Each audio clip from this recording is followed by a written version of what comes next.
When I was a kid, I never really fit in.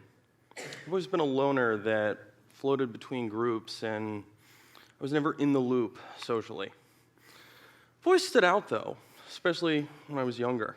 I was loud, hyper. You always knew when I was in the room. I could never sit still, and I never stopped talking. My teachers like me, though. I'm a great student. I ask questions, I participate, I have great ideas, and I have a thirst for knowledge and learning.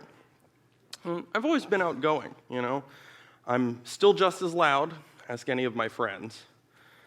I still love being in the classroom, I still have interesting things to say, and my brain never really stops. See, I have ADHD, and I don't fit into the normal box. In fact, I don't really fit into any box. I'm a square peg that's being asked to fit into a round hole, and I won't ever fit. I can't. This is my story of learning to be okay with that, of learning to be okay with never fitting in that box or never fitting in that hole, and my ongoing battle with depression, anxiety, and self-doubt, and how I've kind of made happiness a habit. See, I was diagnosed with ADHD when I was 6, and I've been in and out of therapy ever since. Within a few years, I was also diagnosed with Tourette's syndrome, and if you ever see me crack my neck or do any of that on campus or anywhere else, it's probably my tic. Now, I'm what's called dual exceptionality. I'm smart, but I have this extra baggage to carry around. I pick up on things quickly, I have great ideas, and I make great connections, and I'm a natural problem solver. But that's fantastic, Those are great. That's what you want with somebody. Yeah, that's great, but I fall short with something that isn't really taught. Executive functioning. By definition, I have executive dysfunction, and the world runs on executive functioning, right? Nobody teaches you how to be on time and how to organize yourself and how to keep track of things and how to prioritize and think about all this. Nobody teaches that. Well, I have a warped sense of time, and everything kind of feels like one big continuous moment the whole time. And I fly by the seat of my pants daily. Constantly late, although I'm constantly running everywhere, and I'm always in a hurry, and I'm constantly playing catch-up. It's perpetual. My brain wants to focus on everything all at once right now. Oh my God. Well, it's taken me years to develop any kind of discipline at all. That homework I need to do, that gets done an hour before class, and it's always a rush. Let me back up a little bit. When I went to high school, I went to a boarding school that only accepts students with learning disabilities. They did teach executive functioning, how to prioritize, chunk assignments, advocate for yourself. That was big. Nothing ever got done unless you harassed the admins. It was good for me. I learned a lot. Well, when I came home, I fell apart. After being away for 4 years, I was disconnected from life at home when I came back. And high school had been good, but all that was gone. I had no close friends. I was motivated, but I had no direction, no idea. And I fell into crippling depression and social isolation. Over the next year, I sat at home and played video games for a year. Went in and out of group therapy twice, bounced around community college, really couldn't figure it out. Now, I knew I had to do something, anything to gain forward motion. It was dire. Well, I ended up going to automotive school. And, I had just gotten my license, was kind of interested in cars. It was a way forward. It was hands-on, and it had no homework. See, that was key. I knew I couldn't handle it then. Well, 2 years later, I graduated, but not before going through oceans of social drama, heartbreak, loss, grief, betrayal, ongoing depression, and loneliness. And after all that time, I still didn't know what I wanted to do. I ended up moving in with my friend Greg in Florida, and across the next year or so, I grew up a lot, and to get out of my mom's house, basically. Well, after that year, I figured out I did want to go back to college. And I went to a different school in a different spot in Florida after that only accepted students with LDs, again, like high school, because it offered the support that I needed for chunking assignments and prioritizing and everything. Well, it was good, but within a year, I figured out that, you know what, I want to go to school for engineering, so I transferred back to Penn State Berks. The reputation, the quality of education, the alumni, it's a smaller campus and it's really nice here, seemed like the right choice. Well, even though I had made it this far, I still had this inner turmoil, you know? I was still depressed, I was painfully lonely, and I felt worthless. That I'd never be worth anything. I'd always be worthless. I was a waste of time. I'm useless. I'm nobody. I'm a dead end, you know. I didn't feel accomplished for making it this far. Well, I was always comparing myself to neurotypical people. You know, people who didn't have to go through this struggle with your own brain every day and fighting your own thoughts and feelings all the time. You know, people who didn't know what it's like to live in this hell. Well, after so long of this, I only saw the negatives. Glass half empty. See, I was damaged goods. 15 years of bullying, being taken advantage of, being underappreciated and unacknowledged, and having my struggles dismissed and minimized by people who just really didn't understand, had taken its toll. Struggling socially, not believing in myself anymore, only seeing life as a bunch of closed doors and hurdles that I could never make it through or over. And this state of worthlessness, this is better than it had been. This was better than it was before. If this is what I had to look forward to, this isn't worth it. Are you kidding me? This isn't worth the struggle. This is a full-time job just to function. I don't get paid to just survive. It's exhausting. It wears you down. So, how do I turn this around? How do I heal from this? How do I mend myself? How do you heal from this? How do you even do that? Well, it's a lot of work, and it's a lot of stumbling and falling on your face and trying to get back up. But there's a list of things that have definitely helped. Key was a change in perspective. Finding the positives in life is something that I've had to practice because it's been a long-running habit to only see the negatives or to at least see things in a negative light. And I'm still trying to unlearn that. So let's think about this for a second.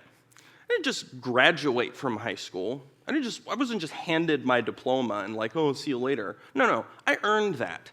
And while I was there, I was part of the robotics team, student government. I participated in 2 different talent shows. I did a huge section of the entire yearbook that year for my senior year, and I designed the senior t-shirt. And I was on the paintball team. We had a paintball team in high school. That was awesome. All right? And I didn't just get my driver's license. I earned that too. I took my driver's test in a manual, and I've owned manual cars ever since. Now, I think everybody should actually learn how, but especially people with ADHD, because it forces you to be engaged and teaches you how to be a better driver. Plus, automatics are boring. I have more fun. So, I also didn't just graduate from automotive school, right?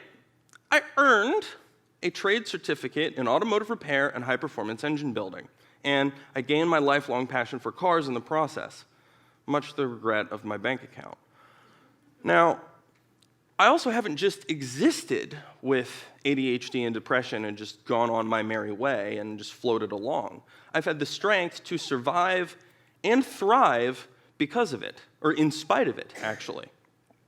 Now, another thing that has helped my change in perspective was one of the classes I took in Florida. It was a psychology class that taught things that I like to call practical psychology, things you can do to empower your mind.